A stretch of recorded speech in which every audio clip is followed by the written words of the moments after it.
Skype Dr. Eric Mandel, founder and director of the Middle East Political Information Network. Eric, thank you for joining us today. Today's infiltration isn't just a one-off isolated event. It comes just one day after the military downed a drone on the Lebanese border that it said belonged to the Hezbollah terror group. With all of these drone attacks in recent days, is there a chance of a proper flare-up? Well, first thing is some people here in the States mistakenly call this a potential third Lebanon war. But this won't be a third Lebanon war if something outbreaks here. This would be a first Iran war, a northern war. And basically what this is all still about is this ring of immunity Iran is trying to create from 6 different sides, from Lebanon, Syria, Iraq, Yemen, Gaza, and from Iran itself. So Israel will not hit its nuclear facilities. And I don't think this is out of relation to the fact that the last stage of the kabuki dance of the nuclear talks in Vienna are going on.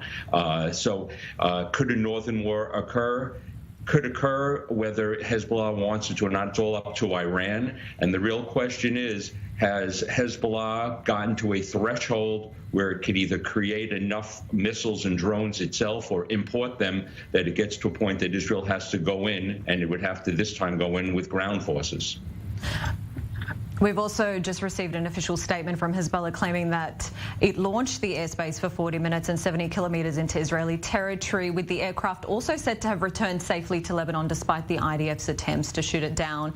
It was on a mission apparently to gather intelligence, which it successfully did. What do you make of this statement? None of this is new. Hezbollah, has probed, and they want to see how far they can get in. The idea that the Iron Dome did not shoot it down is not shocking. I've been in live fire from watching Iron Dome, and it has a high success rate, but it is not 100%. The fact that that they penetrated, came in, I think is just part of just letting Israel know that this border could, with 150,000 missiles and who knows how many of them precision guided, is an active place, and you better think twice. And again, remember, Hezbollah is just a branch of Iran. It does not act independently. So you must think about any of these provocative actions. This is not Nasrallah doing this. This is the supreme leader in the Revolutionary Guards, and they're a very sophisticated actor.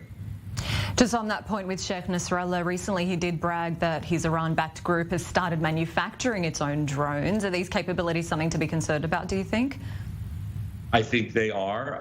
Listen, he basically said, anybody who wants to order them can order them, and there's lots of enemies of Israel that would be more than happy to buy them, and Shiites would be happy to sell them to Sunnis, because my enemy's enemy is my friend in this part of the world. The whole thing about precision-guided missiles, and that has been the red line for Israel, that they cannot convert enough of these to threaten every place in Israel. I mean, that really is a game changer, and even though that is tied in with the nuclear, what's going on, it gets to a point where a northern war, a first northern war, or a third Lebanon war, is said in the States, it becomes more and more possible, and the people of the north in Israel are definitely worried and concerned. But their range goes all the way to Dimona and Tel Aviv.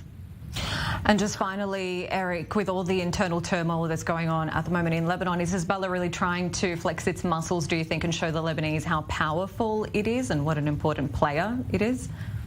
Well, Lebanon is de facto run by Hezbollah. There's no way for anybody to say not.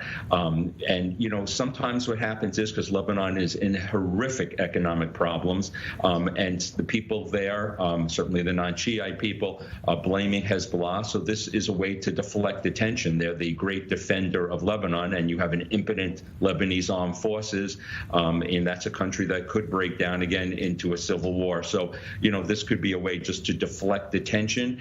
This is more likely in relation to the ongoing nuclear talks, but this is certainly a major threat to Israel. Amazing. Thank you so much, Dr. Eric Mandel, there, founder and director of the Middle East Political Information Network, joining us on Skype from New York. Thank you.